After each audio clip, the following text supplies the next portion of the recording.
Halo semua, shalom. Kita ketemu lagi. Hari ini kita mau belajar Alkitab, firman Tuhan. Jadi teman-teman, siapa yang mau bertanya, boleh bertanya. Tema kita masih sama, bahwa Kristus di atas segalanya. Ya, siapa yang mau bertanya boleh request naik ke atas ya. Oke. Silakan Uwar meeting. Shalom Kak. Ya shalom, silakan. Kamu mau tanya apa? Gini Kak, aku masih anak SMK nih. Aku mau nanya. Apa itu? Jadi dari mana manusia dapat gambar Yesus? Itu aja. Melalui saksi mata yang hidup di jalan hidup. Yang melukiskan ikon-ikon pertama kali itu kan Lukas, Rasul Lukas. Memang nggak ada yang tahu wajah pastinya Tuhan Yesus seperti apa, karena waktu itu belum ada kamera, tapi ada lukis-lukisan melalui ikon-ikon yang sering ada di gereja ortodoks, sampai itu diwarisi sampai sekarang. Kemudian para pelukis-pelukis tersohor, misalnya Leonardo da Vinci, dia melukis Yesus dengan wajah bule. Pelukis dari Cina dia buat Yesus matanya sipit. Pelukis dari Jawa buat Yesus matanya dia pakai belangkon kayak orang Indonesia. Orang Afrika lukis Yesus kulitnya hitam, rambutnya keriting gitu. Nggak ada yang tahu wajah pasti Tuhan Yesus seperti apa, tapi dia memang ada gitu. Terus yang foto Tuhan Yesus sekarang itu benar atau tidak? Oh tidak, itu bukan foto Tuhan Yesus. Berarti gambaran Yesus sekarang bukan dia tuh yang sering dikasih-kasih di sosmed tuh. Bukan. Oh. Itu hanya penggambaran, hanya pendekatan, misalnya karena Tuhan Yesus itu orang Yahudi lalu dibuat wajahnya seperti Yahudi, bukan. Ini bukan itu. Tapi ada penemuan kain turin yang baru ditemukan yang adalah kain yang menutupi wajah Tuhan Yesus. Setelah diteliti, banyak para peneliti mengatakan bahwa itulah sketsa wajah Tuhan Yesus. Ketika kamu cari kain turin di Google, turin, nah kurang lebih wajah Tuhan Yesus itu seperti itu. Begitu. Oh, terus Kak, kita kan bagi orang Kristen kan tidak diwajibkan pakai jilbab. Kenapa? Gak apa-apa, karena rambut perempuan adalah mahkota. Rambutmu itulah penutup kepalamu. Kenapa orang Islam harus wajib pakai jilbab? Oh itu beda, itu Islam. Kita bukan Islam. Bukannya Islam sama Kristen itu sama, hanya ajarannya aja. Enggak, kita nggak pernah sama dengan Islam. Siapa bilang kita sama dengan Islam? Karena dalam perjanjian lama setauku sama dengan ajaran Islam juga Kak, kayak tentang Adam dan Hawa. Iman Islam itu baru ada di abad ke-7.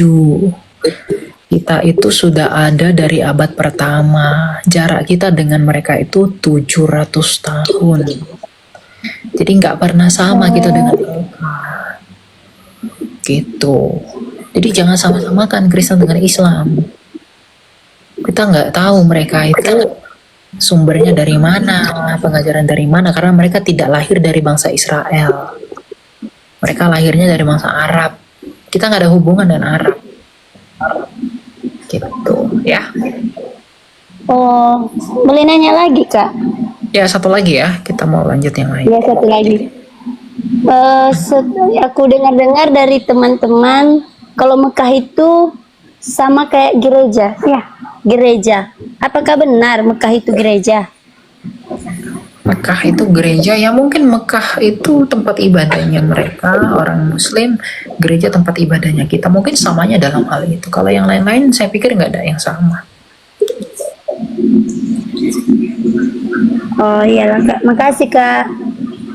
Ya, oke. Shalom. Salam. Silakan Ganda Teh. Halo. Shalom.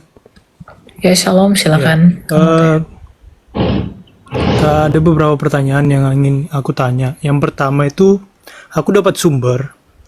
Jadi ada satu host, dia itu mengatakan kalau Alkitab yang kita dulu kita pegang itu sumbernya dari dua, satu dari Palestina dan satu lagi dari Alexandria. Apa benar itu ya? Hostnya namanya siapa yang ngomong itu?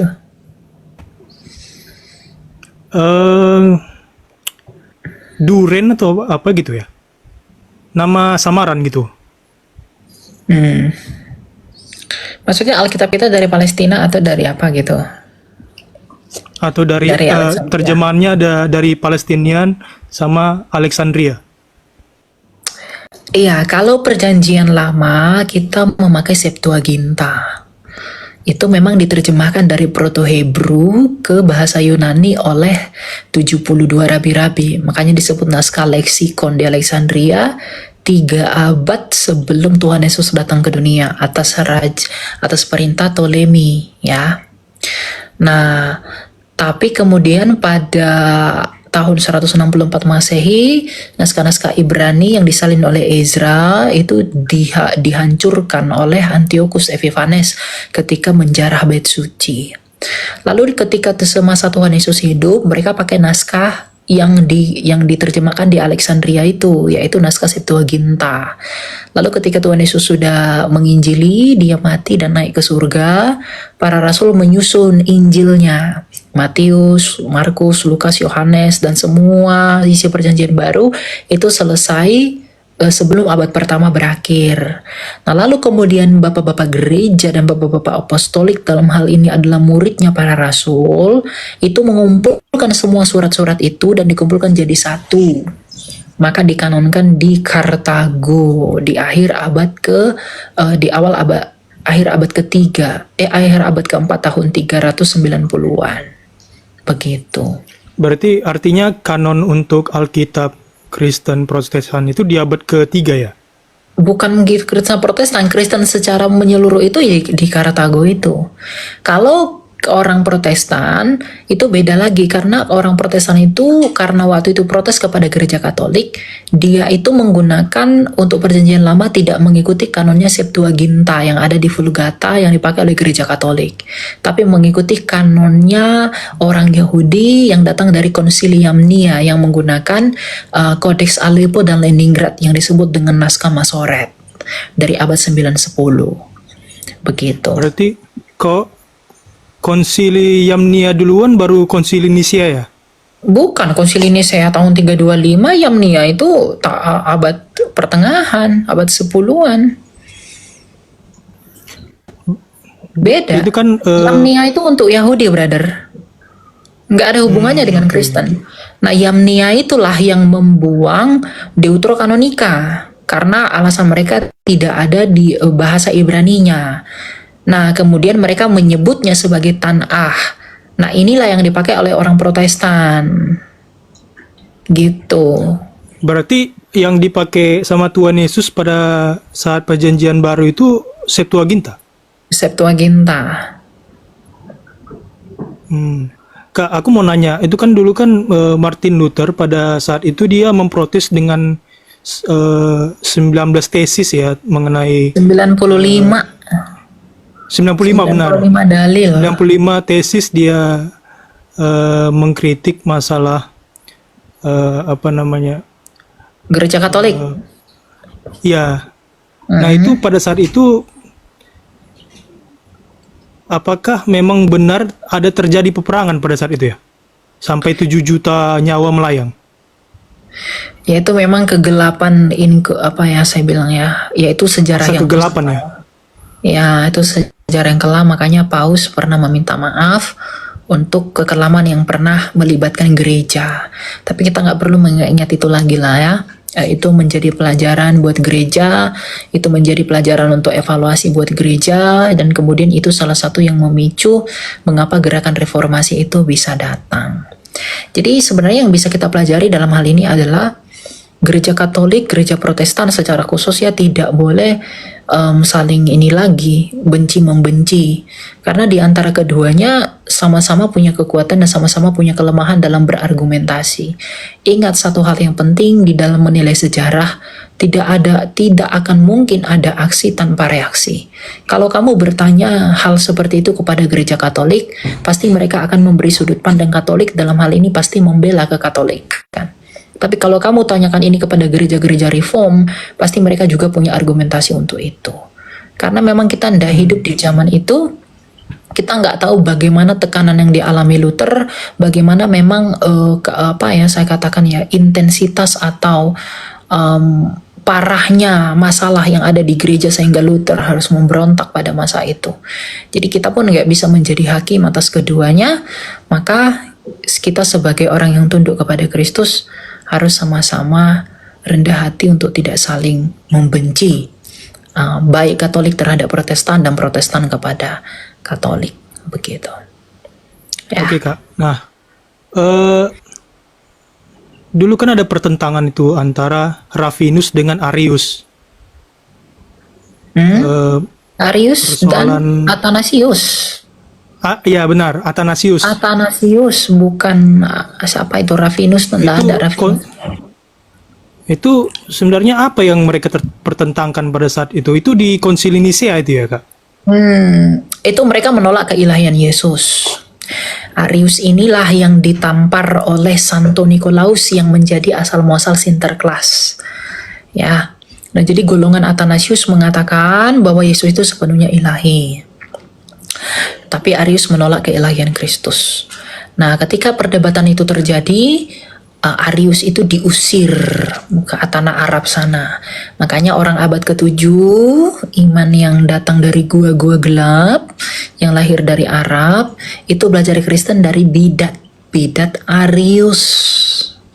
Makanya mereka makanya orang sebelah bilang Yesus itu bukan Tuhan. Kenapa? Karena mereka belajar Kristen itu dari Arius yang adalah Tapi bidat. tahu nggak?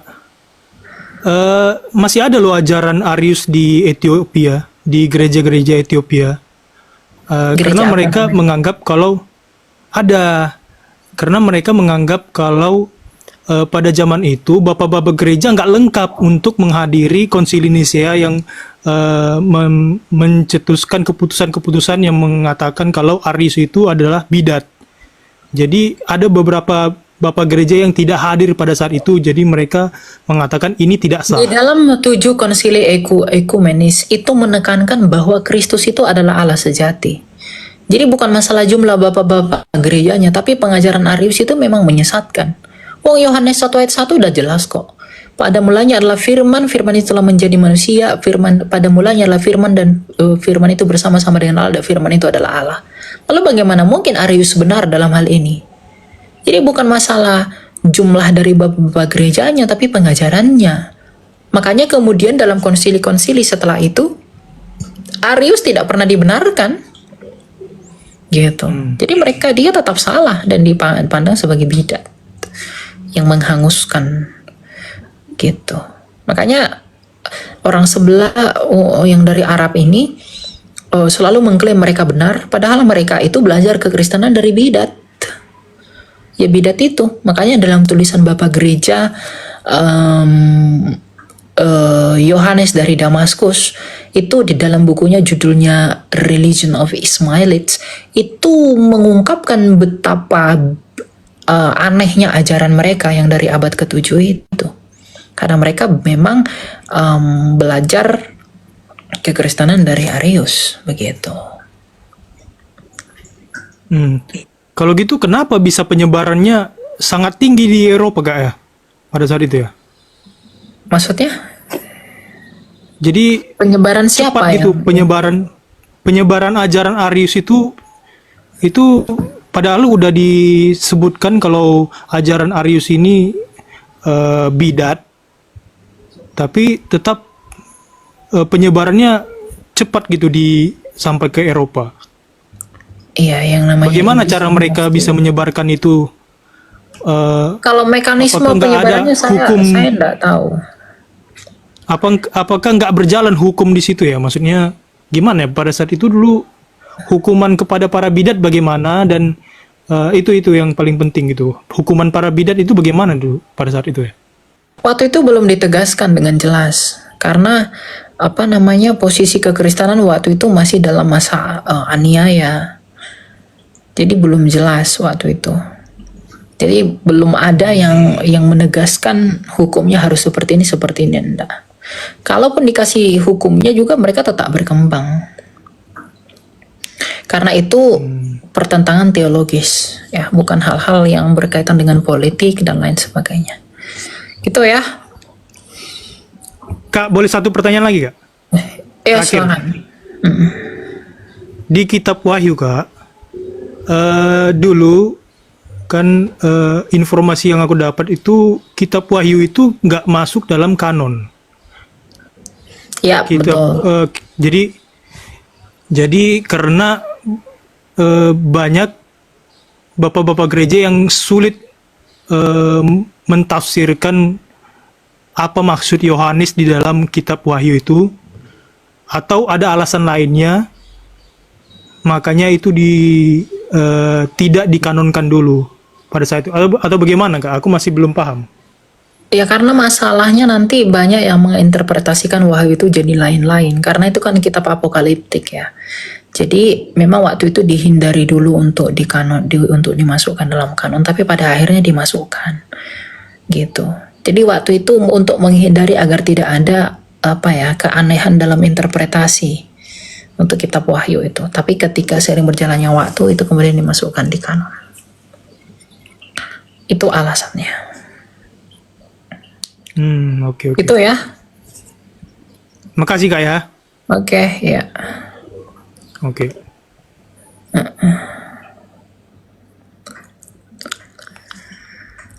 Yang dijelasin ini semua ada nggak dalil dalam kitab kamu di Bible? Banyak dalilnya.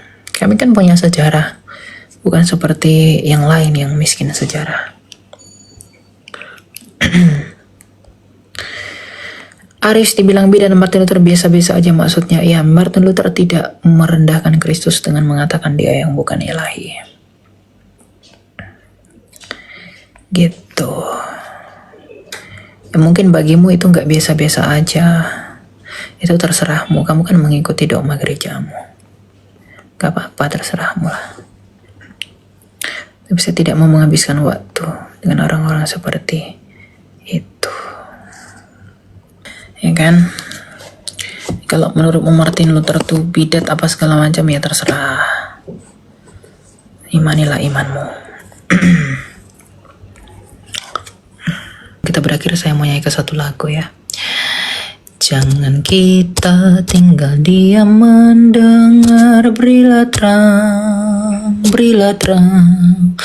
Injil Tuhan haruslah kita sebar, berilah terang. Berilah terang, pelita Injil menyanta yang terlelap. Berilah terang, pelita Injil menyanta yang terlelap. Jangan lelah dalam karya kasih-Nya, berilah terang. Berbuah segera dan menangkan jiwa, berilah terang. Berilah terang, pelita Injil menyanta yang terlelap. Berilah terang, pelita Injil menyanta yang terlelap. Manusia-manusia sedang terlelap dengan pikiran mereka yang sia-sia di luar Kristus. Maka kita yang sudah percaya kepada Tuhan Yesus, kita harus menginjili mereka, menyentak mereka dengan semangat Injil, memberi mereka sukacita melalui kehidupan kekal di dalam Kristus.